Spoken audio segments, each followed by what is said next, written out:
सम्मानित गुरुजनों एवं मेरे प्रिय साथियों, आप सभी को मेरा सादर प्रणाम। धरती माता रो रही है, सुनो उसकी पुकार, बचाना है जिसे हमको, यही है सच्चा उपकार।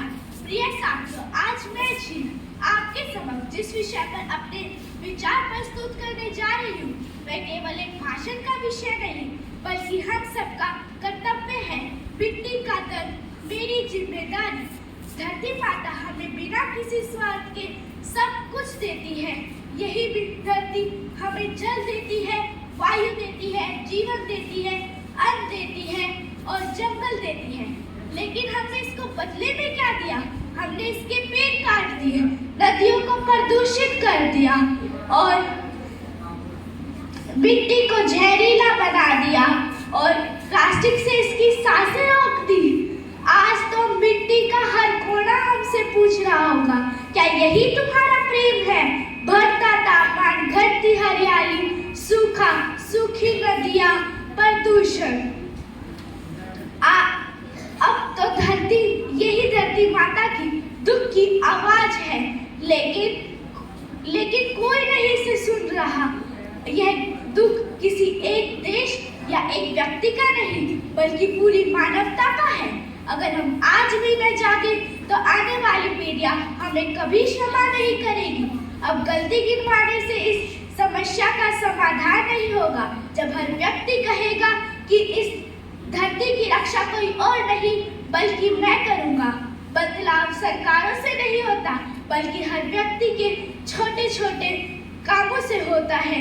यदि हम प्लास्टिक को इधर उधर ना फेंकें, यदि हम पानी की हर एक बूंद बचाएं, यदि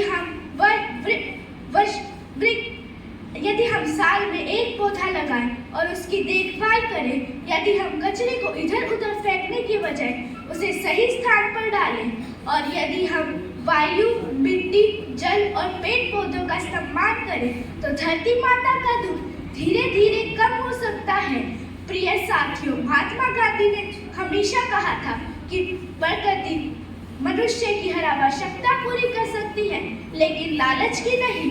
इसलिए हमें हमेशा आवश्यकता और लालच के बीच में अंतर समझना चाहिए।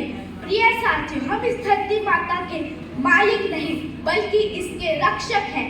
इस धरती माता को हमने पूर्वजों से विरासत में नहीं लिया, बल्कि आने वाली पीढ़ियों से उधार में लिया है।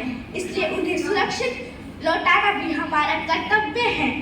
आइए हम सब मिलकर संकल्प लें, हम नए पेड़ कटने देंगे, नए जल व्यर्थ बहाएंगे और धरती माता की सेवा में अपना जीवन सजाएंगे और संरक्षण, स्वच्छता और हरियाली का दीप जलाएंगे। आज से हम धरती माता का दुख अपना दुख मानेंगे। प्रिय साथियों, और मैं आखिरी में सिर्फ यही कहना चाहती हूँ कि धरती माता का दुख तभी कम होगा तब हर व्यक्ति अपनी जिम्मेदारी समझेगा। जब धरती बचेगी तभी भविष्य बचेगा। जब धरती मुस्कुराएगी तभी मानवता खिलखिलाएगी। आप सभी का बहुत धन्यवाद।